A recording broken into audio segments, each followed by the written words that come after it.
नमस्कार, मेरा नाम है डॉक्टर पूरू धवन और आज इस वीडियो में आपको बताने वाला हूं कि जब लकवा पड़ता है तो पहले 4 घंटे क्यों इंपॉर्टेंट होते हैं। इन 4 घंटे के अंदर अगर सही ट्रीटमेंट मिल जाए तो कैसे आप लकवे से निकल सकते हैं।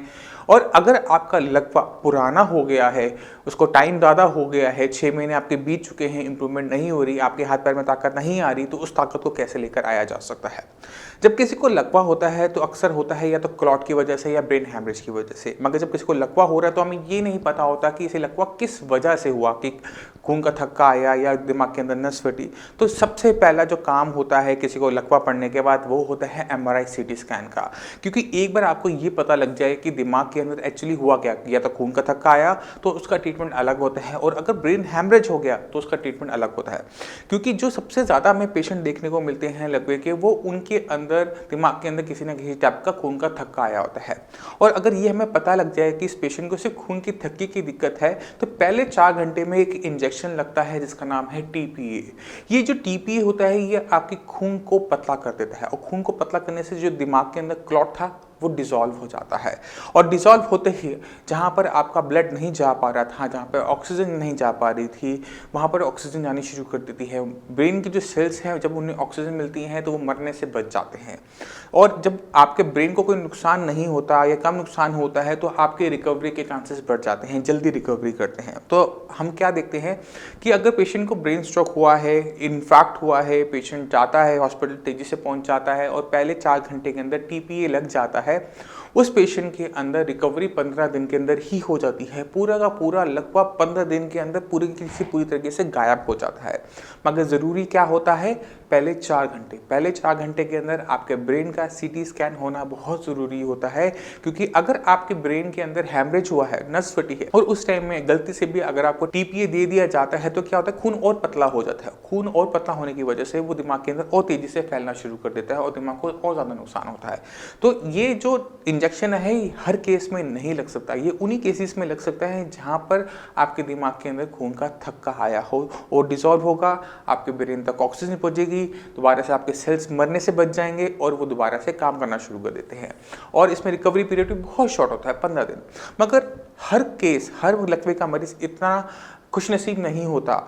पेशेंट अक्सर या तो ब्रेन हैमरेज के होते हैं या फिर जब पेशेंट को लकवा हो रहा होता है उन्हें पता नहीं लगता कि उनके साथ हो क्या रहा है। उनके हाथ पैर ढीले पड़ रहे होते हैं, उन्हें पसीने आ रहे होते हैं, उन्हें घबराहट हो रही होती है और कभी कभी सोते सोते हो जाता है। तो जब हम हॉस्पिटल पहुंचते हैं तो वो जो 4 घंटे का जो पीरियड होता है वो निकल चुका होता है, और उस टाइम के बाद अगर इंजेक्शन दिया जाता है तो उसके फ़ायदे की जगह उसके नुकसान भी हो सकते हैं। इसलिए डॉक्टर्स उसको 4 घंटे के बाद नहीं देते। और अगर 4 घंटे के बाद आप उसे लगाओगे तो भी वो इंजेक्शन काम नहीं करेगा, क्योंकि आपके ब्रेन के अंदर जो नुकसान होना था वो ऑलरेडी हो चुका है। क्योंकि हम ये मानते हैं कि एक बार आपके दिमाग के अंदर ऑक्सीजन नहीं पहुंचती तो दिमाग के जो टिश्यू होते हैं, सेल्स होते हैं जो काम करते हैं, वो एक बार मर जाए तो दोबारा से जिंदा नहीं हो सकते। तो ज़रूरी होता है पहले 4 घंटे। इस 4 घंटे को जिसने सही तरीके से यूज़ किया वो जानता है कि ये जो इंजेक्शंस होते हैं, ये जो पीरियड है बहुत अच्छा होता है, इसमें सही तरीके से निकला जा सकता है। तो मैं इस वीडियो से चाहता था कि सभी पेशेंट इस चीज़ को जान ले। अक्सर पेशेंट हमारे पास आते हैं, कहते हैं कि हम हॉस्पिटल गए तो हॉस्पिटल वाले हमें ग्लूकोज लगा रहे थे तो हमने मना कर दिया कि हमें ग्लूकोज नहीं लगवाना।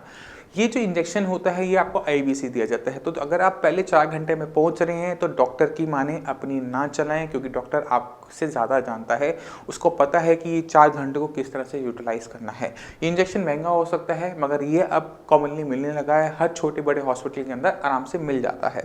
तो सबसे पहला काम आपने क्या करना है, आपने जाना है तेजी से हॉस्पिटल की तरफ। अगर आपको डाउट भी हो रहा है, आपको वीकनेस भी महसूस हो रही है, आपको बोलने में दिक्कत हो रही है, फेस आपका लटक रहा है, खाने में दिक्कत हो रही है, हाथ पैर में कमज़ोरी महसूस हो रही है, इसका मतलब ये है कि लकवे की शुरुआत हो चुकी है। और उस लकवे की शुरुआत को पहचानना बहुत ज़रूरी है, क्योंकि इस टाइम को अगर आप यूज़ करते हो, पहले 4 घंटे में पहुँचते हो तो आपका नुकसान बहुत हद तक बच जाता है।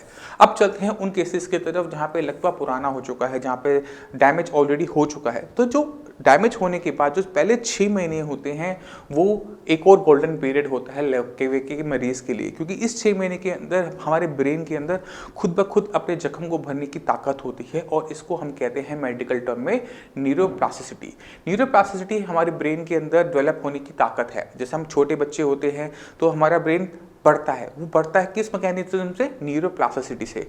इसके अंदर हमारे सेल्स और ज़्यादा कनेक्शंस बनाते हैं और अपने आप को और ज़्यादा विकसित करते हैं। ये एक तरीके से दिमाग को विकसित करने का तरीका होता है।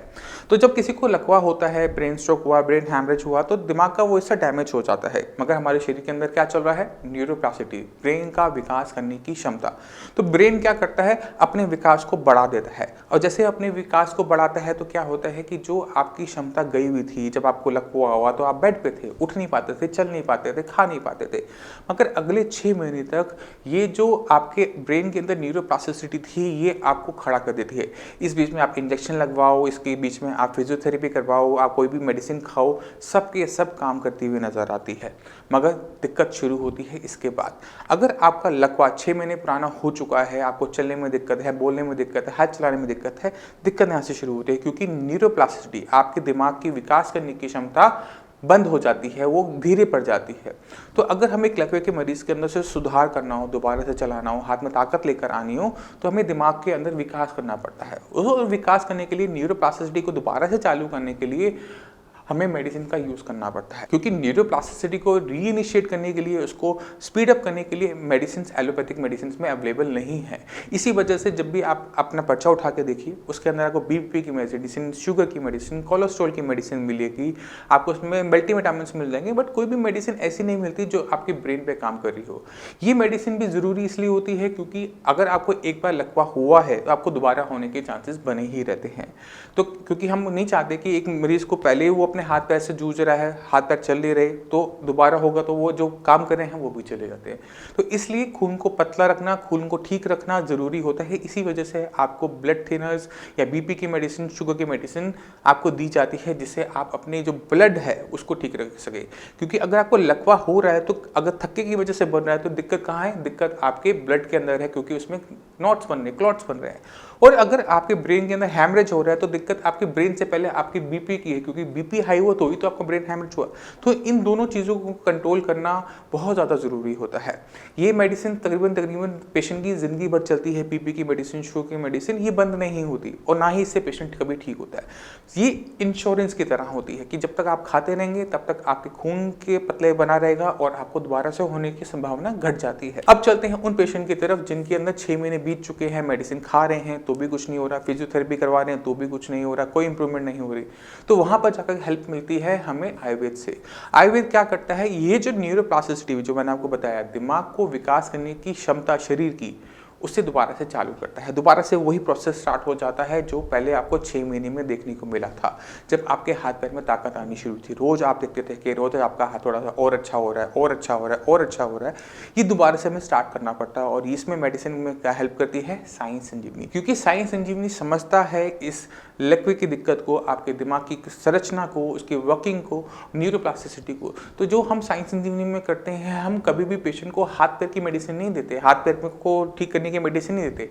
हम जब भी पेशेंट आता है साइंस संजीवनी में तो हम हमेशा मेडिसिन देते हैं उसको, उसके क्लॉट के हुए नुकसान को ठीक करने वाली, यानी न्यूरोप्लास्टिसिटी को बढ़ाने वाली, आपकी हीलिंग को बढ़ाने वाली, आपके ब्रेन को विकास करने वाली। तो जब पेशेंट अपने ब्रेन को विकास करना शुरू करता है, न्यूरोप्लास्टिसिटी की ट्रीटमेंट लेना शुरू करता है, तो क्या देखता है कि उसका ब्रेन पहले से ज़्यादा अच्छे तरीके से काम करना शुरू कर दिया, उसने नए कनेक्शंस बनाए, अपने अंदर विकास किया, और पेशेंट की जो हाथ पैर की मूवमेंट है वो स्टार्ट हो जाती है।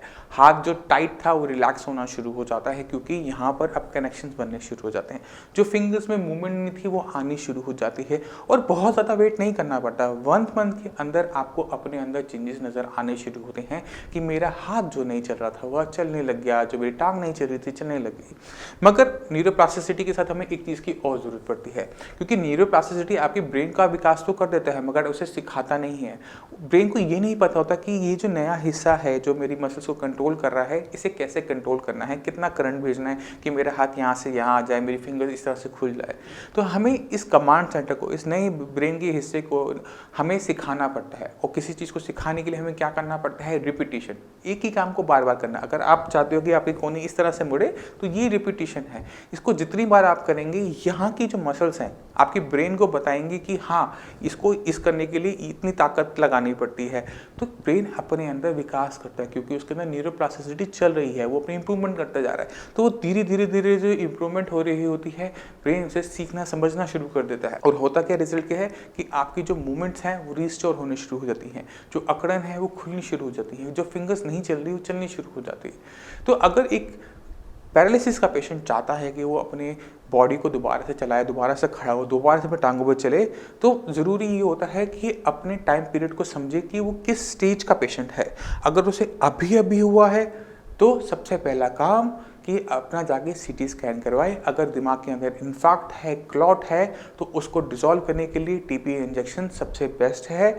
और उसके बाद अगर आपका जो पहला 6 महीने हैं उसके अंदर आपके ब्रेन के अंदर ऑटोमेटिक तरीके से इंप्रूवमेंट आएगी ही आएगी। आप कुछ भी करेंगे तो भी आपको वो लगता हुआ नज़र आएगा कि आपने बर्न करवाया तो ठीक हो गया, आपने फिजियोथेरेपी करवाई तो आपके हाथ में मूवमेंट आनी शुरू की। दिक्कत हमेशा 6 महीने के बाद आती है जब आपकी जो न्यूरोप्लास्टिसिटी है वो बंद हो जाती है, क्योंकि फिजियोथेरेपी तो अभी भी आप कर रहे हो मगर अब इंप्रूवमेंट आनी बंद हो गए।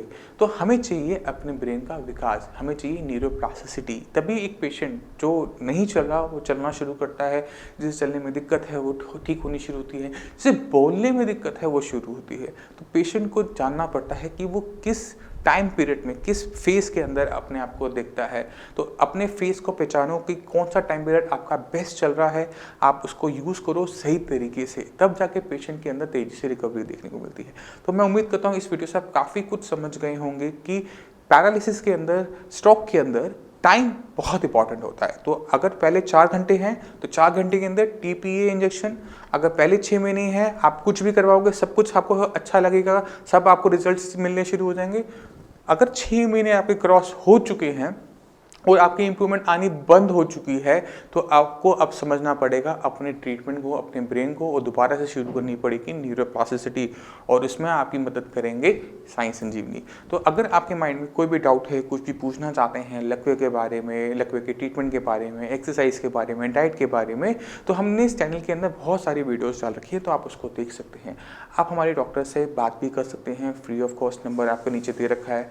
आप अपॉइंटमेंट लेके मुझसे भी आकर मिल सकते हैं। आप हमारी साइट sciencesanjeevani.com पर जाकर भी बाकी और वीडियोस को भी देख सकते हैं, आर्टिकल्स पढ़ सकते हैं।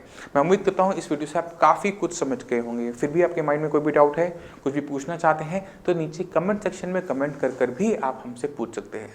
अब इसी के साथ मैं आप सबसे चलने की आगे चाहूँगा। मिलते हैं अगली वीडियो में, तब तक के लिए धन्यवाद।